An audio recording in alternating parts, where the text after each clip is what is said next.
He's going to destroy himself. You need to really consider them things. You need to renew your mind. Your mind need to be fixed on Christ. It says, draw nigh unto the Most High. He will draw nigh unto you. You have to be walking towards the Most High. Not an NA meeting. Not a fellowship meeting. Not, it's about Christ and the Most High. He's going to build you up. You got to truly believe that. You have to truly believe that. So, read on, bro. James 4:9. Be afflicted and mourn and weep.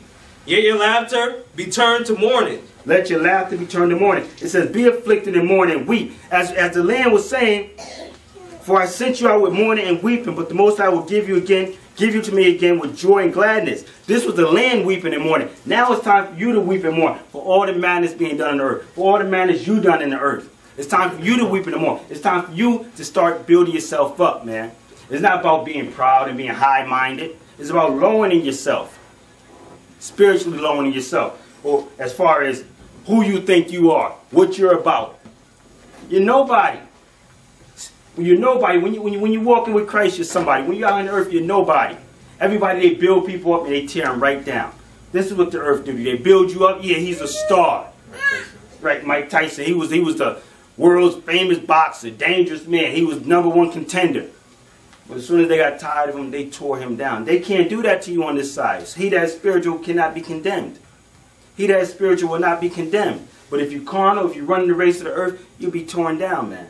So you got to tear yourself down spiritually. You got to start weeping. You got to start looking at your people, looking at the situation, seeing the situation that they're in, and saying, this is no good. I played part of this. I was a part of this. You got to start weeping. You got to start mourning now so you can get the benefit when Christ returns. Because if you don't, you're going to have a major problem when Christ returns. So here the land was mourning. Now it's time for us to mourn. It's time for us to look at our people and say, man, we in a jacked up situation. We need to really consider what we're doing. I mourn, I weep every day for my people because I see the situation is. The scripture says, he that increases in knowledge also increases in sorrows. Why? Because I see the situation that my people is in. So I mourn, I weep, just as the land did when we was taken away. Come back to Baruch 4:24. Baruch 4:24. Like as now the neighbors of Zion have seen your captivity, so shall they see shortly your salvation from our power, which shall come upon you with great glory and brightness of the everlasting. Right. Like as now the neighbors of Zion have seen your captivity. All the nations seen it. All the nations right here in the earth, right here in America, they seen the affliction. They seen the poverty. They see the situation that we in. And they mark us for it. They profit off it. They do. Check it out. They do. Give me that Jeremiah 25:15. They profit because the scripture says, like as now the neighbors of Zion have seen your captivity. The neighbors, those around about us, they seen our captivity. They seen us taken in captivity, man. And this is the time of Babylon I'm talking about. Now here in America, our neighbors, those that are around us, they see it. They see the desolation that we're in. The so-called Negroes, the West Indian, the Puerto Ricans, all of us. It's primarily the Negroes right here in America. Right here. When you go to the other countries, you see it's when you go to other countries, you see it's their own people afflicting them. Right here in America, we're being afflicted by another people.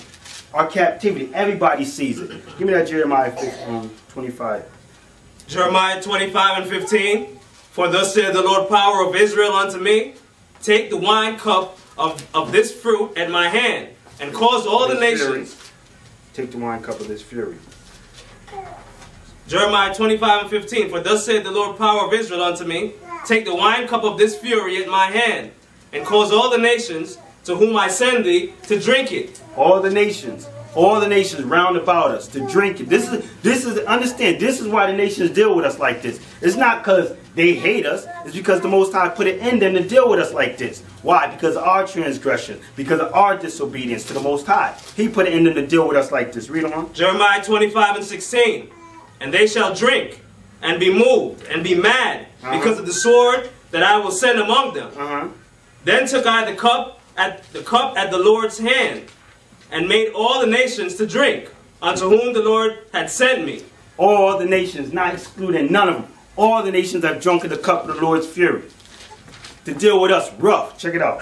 Go ahead and read. To wit, Jerusalem, and the cities of Judah, and the kings thereof, and the princes thereof, to make them a desolation, an astonishment, and hissing, and a curse, as it is this day. Right. Jerusalem and Judah. An astonishment, a hissing, and a desolation, as it is this day.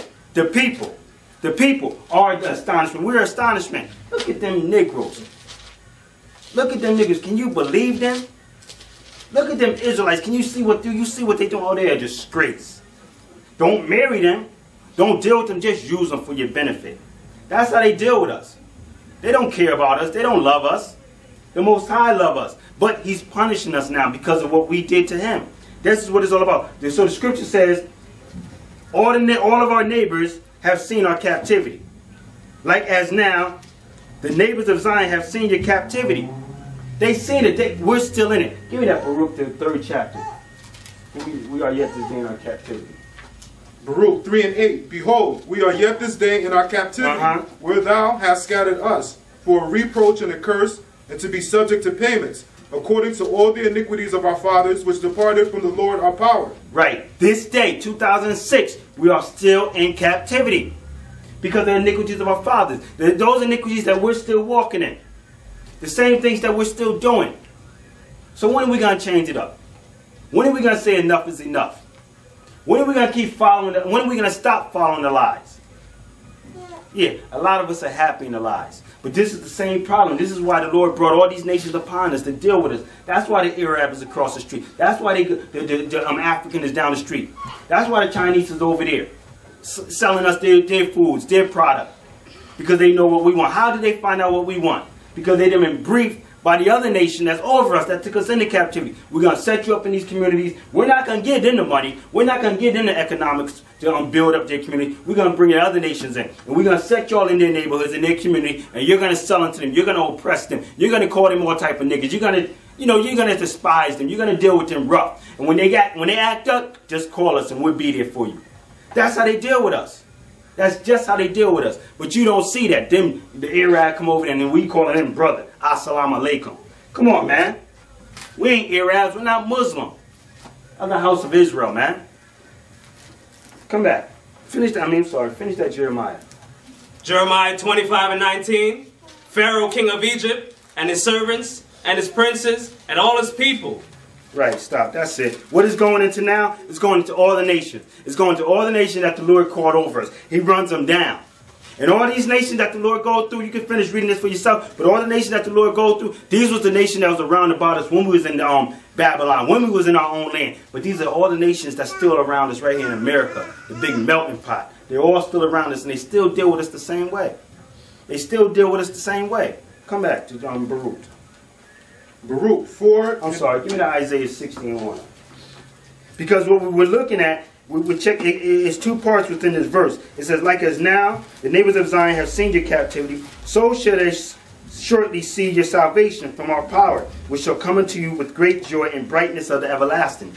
So yeah, they seen our captivity. And the Lord said they're going to see your salvation also. So give me that Isaiah 60:1. Isaiah 60:1. Arise, shine, for thy light is come, and the glory of the Lord is risen upon thee. Right, upon thee. The nation of Israel, the glory of the Lord is risen upon you, man. Well, you going to keep turning it away? You're going to keep turning Christ away? The glory of the Lord is